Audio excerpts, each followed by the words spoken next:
directed to you, but anyone can jump in here. This is from Jim, and he says, how do you maintain editorial objectivity given that in the case of, he says Yemen, but I would say anywhere, ownership, the allegiances of the place that you work might be a party to that conflict, might be involved in that conflict. How do you approach that? What do you do about that?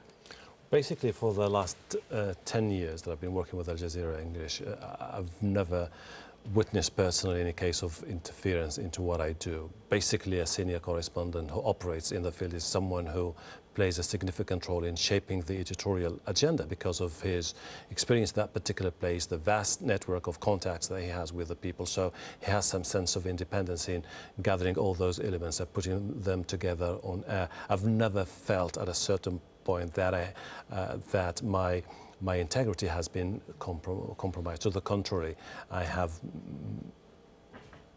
very wide leeway to operate independently and in a very balanced way.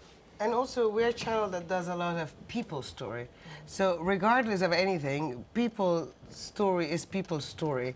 Their hardship, their misery, that's a reality no one can deny, no matter what. But, I mean, I haven't felt also any kind of interference. We're field people. We try to depict what we see. So this is what we see. You cannot change it, no matter what. And if we try to change it with words, well, look at what the picture's saying.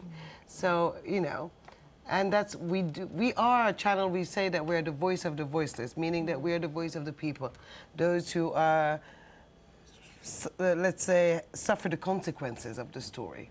So those voices are regardless from anything, anyway. Mohammed, when you say that you work at Al Jazeera, what is the reaction that you most often get? Mostly I hear positive reaction.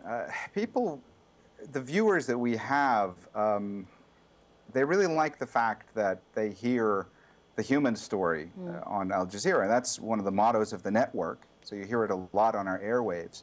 But the fact that we have, even this week, 2 teams here in Erbil, and, you know, on one day, one team will be doing, you know, the military side of the story, the other team will be doing the humanitarian side of the story.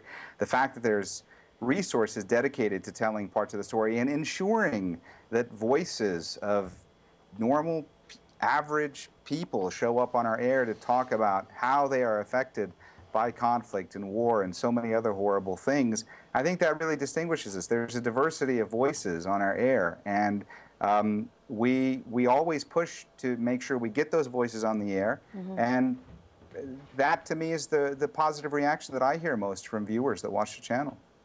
Thank you so much, everybody.